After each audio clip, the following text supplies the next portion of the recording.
Et bon Jamie Dissart, on va se faire une petite vidéo et je vais te donner très clairement mon avis, comme tu as pu le voir dans le titre et la miniature, sur le départ d'Andy Delors au FC Nantes. Concrètement, je n'ai pas envie de savoir à qui est la faute, qui n'a pas tenu ses promesses, qui a foutu la merde. Je ne suis pas là non plus pour défendre Delors, ni pour défendre la direction. Par contre, je constate, et quand je vois certaines personnes sur les réseaux sociaux, Facebook, Instagram, et notamment, et surtout, le réseau social de fils de femmes de joie, Twitter, quand je vois qu'il y en a qui s'amusent à dénigrer Delors, à dire que c'est de la merde, euh, voire même jusqu'à l'insulter, personnellement les gars, je dis non. Sans déconner, qu'est-ce qu'a fait Delors pour mériter un tel déversement de haine de la part de certains supporters niçois? Je ne dis pas que on est tous dans le même cas, mais des fois, ça va un peu trop loin. Donc, je ne sais pas pourquoi les gens réagissent comme ça, mais va peut-être falloir se poser certaines questions, les gars. Et quand je dis se poser certaines questions, elles sont plus ou moins pour moi assez claires. On va un petit peu passer le sujet, mais ça reste quand même d'actualité et ça reste quand même dans le sujet mine de rien.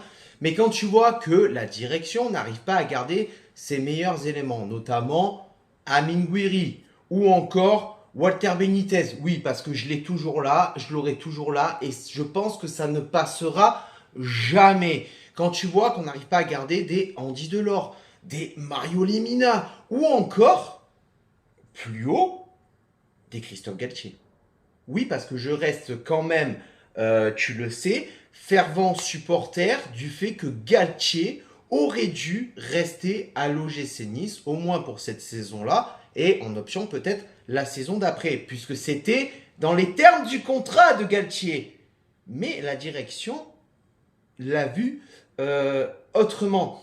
Quand tu vois aussi comment à l'époque on n'a pas su garder des joueurs comme Belanda, comme Ben Arfa et j'en passe. Quand tu vois que tu enchaînes les paris ratés, genre Calvin Stengs, genre Alexis Claude Maurice qui explose actuellement à Lens dans son nouveau club, hein, quand tu vois que tu fais des paris de merde avec Dolberg, Brahimi, Ensoki, Kluivert et j'en passe encore. Quand tu n'arrives pas à faire exploser tes jeunes du centre de formation et que tu les laisses partir et qu'après tu t'en mords les doigts parce que tu vois que dans les clubs où tu les as laissés partir, eh ben, ils explosent. Je pense à Benrama, je pense à Nil Mopé, je pense à Vincent Cosiello qui a explosé à Nice. Après, il est parti. Il s'est retrouvé dans une impasse, le pauvre garçon, mais il avait un avenir, et je pense qu'il avait un avenir footballistique différent que ce qu'il a actuellement. Je pense aussi à Franco Nora et compagnie, les gars. À qui la faute, bordel de merde? C'est pas la faute à Delors, ça. Donc, je vais te donner mon avis sur le départ de Andy Delors au FC Nantes. Je pense que, très concrètement, c'est une bonne décision pour lui. C'est une bonne décision et je vais m'expliquer sur plusieurs choses. Pour moi, Andy Delors, c'était un garçon que, quand on l'a annoncé à l'OGC Nice, j'ai dit génial. C'est le garçon qui nous manque. Cette mentalité de Niçois, cette mentalité que tu ne lâches jamais rien, même quand c'est dur, même quand tu as l'impression que tout va mal. Le mec, sur le terrain, il était là, il mouillait le maillot. Il a jamais triché. Il a élevé Nice la saison dernière à un rang au-dessus alors que c'était difficile pour Galtier de gérer son équipe, c'était difficile pour Galtier en deuxième partie de saison, il a répondu présent, il était là, il l'a peut-être fait pour Galtier, mais il l'a fait aussi pour lui, il l'a fait aussi pour le club. À la limite, la seule chose que je reprocherais à Delors, il y en a deux, c'est déjà le fait d'avoir fait sa princesse au niveau de son augmentation de salaire. Alors, pour ce sujet-là, j'en veux à Delors, bien évidemment. Enfin, j'en veux. Je reproche à Delors d'avoir fait la princesse, mais je reproche aussi à la direction de ne pas avoir tenu ses promesses, puisque cette augmentation de salaire, qu'on se le dise, ce n'est pas Delors qui l'a demandé, c'est la direction de l'OGC Nice, et notamment Jean-Pierre River, euh, qui lui a promis, après la qualification en Europa Conference League, et à 2 doigts de décrocher la qualification en Europa League, dans le match face à Reims où on perd 2-0 et on gagne 3-2. D'accord? Donc c'est une proposition d'augmentation de salaire faite par la direction après qu'Andy Delors ait mis son triplé et nous qualifie in extremis pour l'Europa Conference League. Donc je lui en veux d'une part. Pourquoi? Parce que déjà, je pense que tu n'es pas à une augmentation de salaire près avec ce que tu gagnes. Hein, j'ai envie de te dire, donne-moi ton salaire, prends le mien. Juste sur 2 semaines, tu vas vite comprendre. D'accord? Donc que tu fasses la princesse à ce niveau-là, ça m'a mis un peu les boules. Mais après c'est une augmentation de salaire qu'on t'a promis. Donc, on ne te la donne pas. Je peux comprendre que tu aies les nerfs. C'est tout à fait normal. Puisqu'on te l'a promis, c'est pas toi qui l'as demandé, on te l'a promise. Tu ne l'as jamais eu. Donc, bon. Mais comme je dis, t'es pas à 2-3 milliers d'euros que ça, tu vois ce que je veux dire? Donc, bon, je t'en veux, mais sans vraiment t'en vouloir, tu vois, parce que, bon, tu as compris. Et ensuite, la deuxième chose auquel je te veux, c'est le fait d'avoir arrêté de t'entraîner avec le GC Nice, alors que tu étais toujours en contrat avec le club et que tu as décidé de mettre les voiles. Peut-être pour des raisons personnelles, peut-être pour d'autres raisons qu'on ne sait pas, parce qu'on ne sait pas tout, puisque la communication du club est merdique en ce moment, et il faut le dire. Mais c'est comme si moi, demain, je prends la décision de faire une démission de mon boulot ou de faire une rupture conventionnelle. Ils me disent, il te reste un mois à travailler. Je vais y aller. Je vais honorer mon contrat jusqu'à la fin. Oui, parce que bon, j'ai besoin de mon salaire aussi pour payer les factures. Bon, sinon, je ne le ferai pas. C'est pas faux. C'est pas faux. Quoique... Non, oui, c'est pour payer les factures. Non, mais enfin bref, c'est pour te dire. On n'est pas dans le même monde, les gars. D'accord? Donc, le fait que tu aies fait ça, je t'en veux. Par contre, maintenant, remettons les choses dans leur contexte. Remettons les choses à leur place. Remettons les choses à leur place. Parce que quand je vois les gens qui l'insultent, qui le dénigrent, oh les gars, c'est pas... Non, mais à un moment donné, il faut arrêter. Qu'est-ce que Nice a apporté à Delors? Absolument rien du tout. Absolument rien du tout. Ce n'était pas un joueur à relancer, hein, parce que quand il arrive de Montpellier sur la saison 2020-2021, sur cette saison-là avec Montpellier, le mec met quand même 15 buts. D'accord?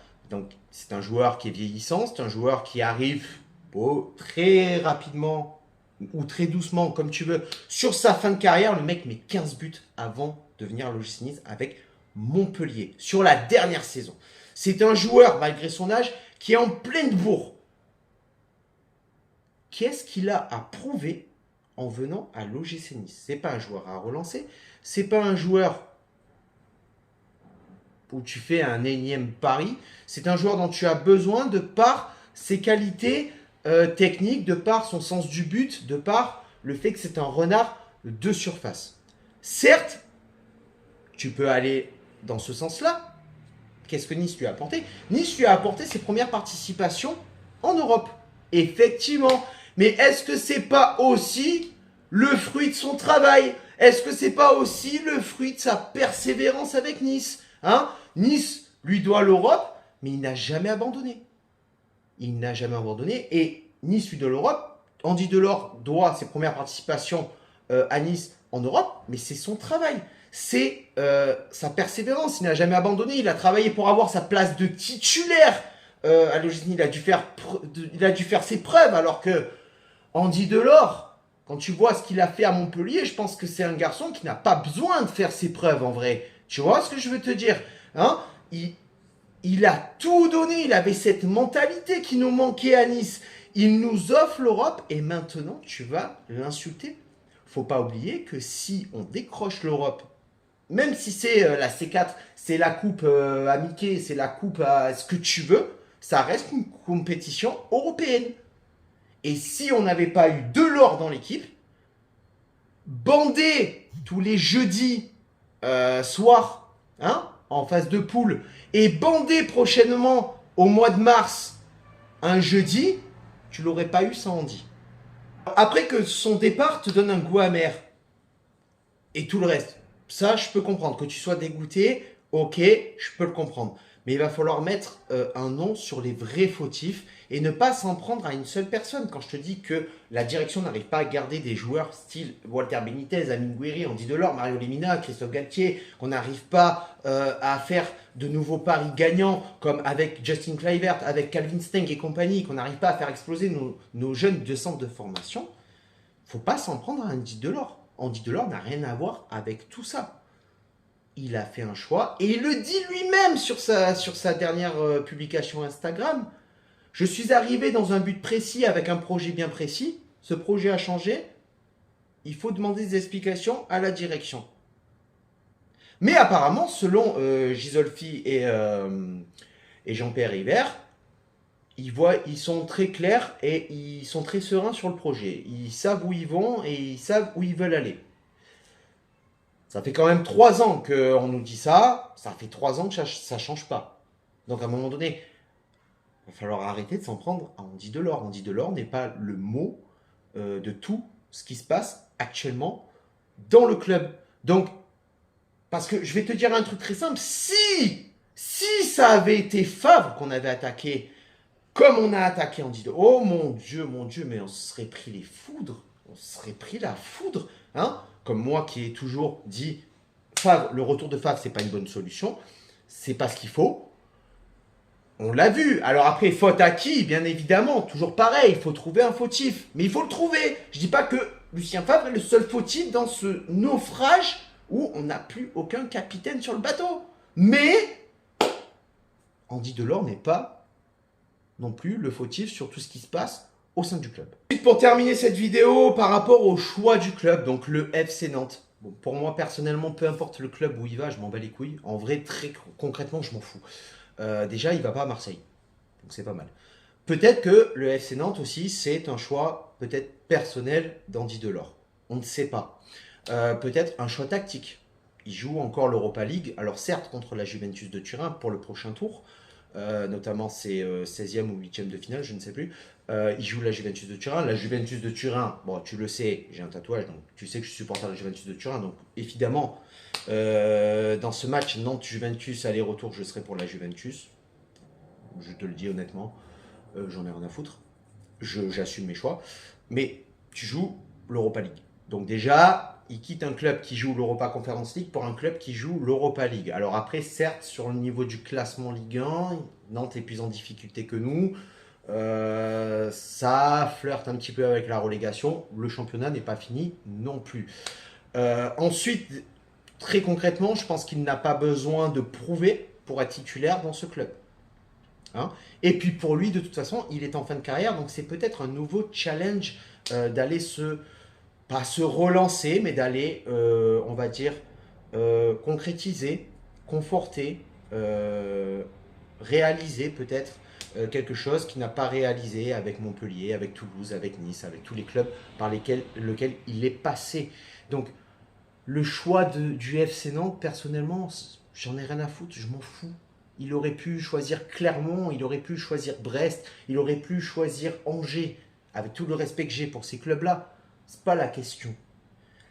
Tu n'es pas dans la tête d'Andy Delors et tu ne sais pas pourquoi il a fait ses choix. Et je pense que le fait que Nantes soit en Europa League, déjà, était un choix prédominant pour aller dans ce club-là.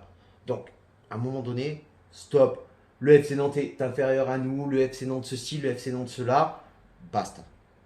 Parce que je pense qu'en termes de niveau palmarès, le FC Nantes est plutôt pas mal en termes historiques, comme avec l'OGC Nice. Voilà les gars, c'était mon avis sur le départ de Andy Delors, parce que je voyais beaucoup de choses circuler sur les réseaux sociaux qui ne me plaisaient pas. Après, on ne peut pas plaire à tout le monde et chacun a le droit de donner son avis, évidemment. Mais de là à l'insulter ou à le dénigrer, je trouve ça assez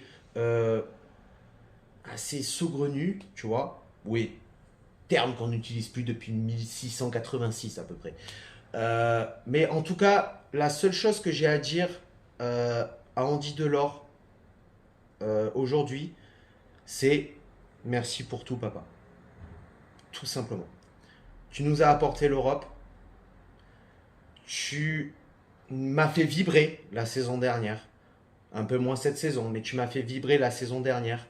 J'ai appris à t'aimer alors que je te détestais quand tu étais à Montpellier. Euh, Juste pour ton âme de guerrier et ton âme de personne qui ne lâche jamais rien. Bravo.